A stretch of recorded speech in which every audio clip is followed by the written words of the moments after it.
Braucēji ir gatavi. Vasiļauskas pa priekšu, Merilu viņiem sekos cīņa par 3. vietu pro klasē. Šodien drīz sezonas noslēgums un aiziet.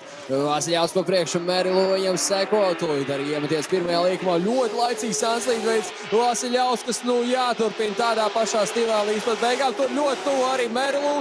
Redzēsim, vai izdosies. Un ļoti plāti izslīd arī Vasiļauskas kļūda no viņa puses. Merilu gan nenobīstās, turpina sekot diezgan tuvu Vasiļauskas mašīnai. Tur Baumer detaļas lido pa gaisu arī šeit. Baigi plāti izbrauc Vasiļauskas. Pārmetienā kļūdās Merilu, bet izdodās viņam noturēt Sanslīdi, kur gan pavisam ne tur, kur vajadzēja viņam atrasties Merilu. Un atkal dramatisks tandēms. Diezgan traki beigās. Let's see in the replay. I think, the beginning really great. Both drivers close to each other. Nice wide line, a bit of a correction there by Merilu, trying to adapt here with one wheel off is Vasiļauskas, a mistake there from him, of course.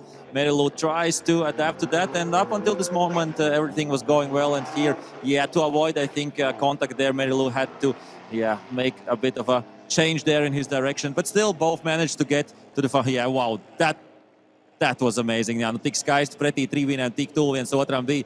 Un šeit no augšas mēs redzēsim, Merilu, lai nesaskrietos kaut kā, nedaudz pamainīt to trajektoriju. Bet, jebkurā gadījumā, abas automašīnas ir gatavas cīņai tālāk, jāsamainās vietām.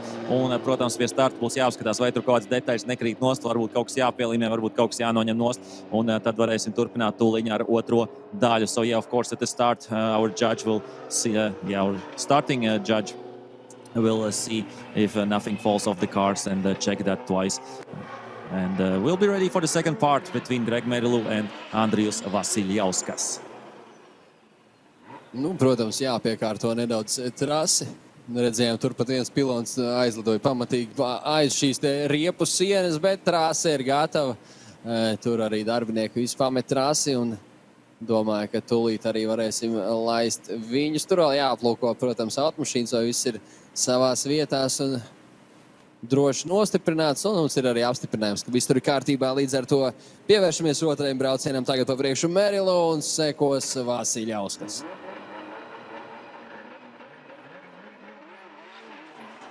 Aiziet ieskrējiena zonā, jau abas automašīnas, nekāda pilona mums nav nogāzt. Merilu pa priekšu, Vasiļauskas viņam seko. Otrā daļa šai cīņai pa 3. pozīciju arī ļoti laicīgs iemeties no Merilu puses. Vasiļauskas turpat blakus, nebija pat plašākā līnija. Man liekas, ka gandrīz vai kontakts ar abiem braucējiem vienā mirklī. Plaši paņem tur Merilu. Vasiļauskas viņam sekot, Merilu pa pašu ārmu uzbrauc uz ķērpu. Vēl viens pāroties viņam tur priekšā pagaida un aiziet riepa pa gaisu. Un ar to arī uz brauciens noslēdzās.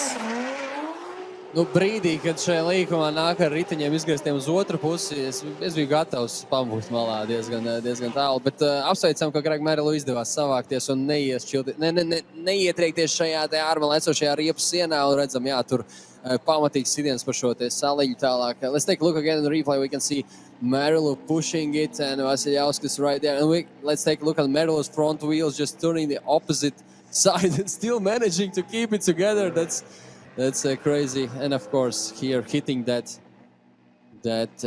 island, the grass island. Big hit against the curve, so that's why the tire beat it and flew off the car. Bet redzam, ka uzgriež mūsu saulītes Andrijus Vasiļauskas. Es domāju, ka diezgan drošs rezultāts mums arī būs. Nokūpina līdz galam, kas viņam palicis uz aizmugurējiem riteņiem. Jums, dārgie skatītāji, pa prieku. Un Merilu arī atgriežas ar riepu uz suvenīru. Cerams, ka viņš arī atbrauks pie mums te atpakaļ. The winner in this tandem. And the third place goes to Andrijus Vasiļauskas. Congratulations, Andrijus.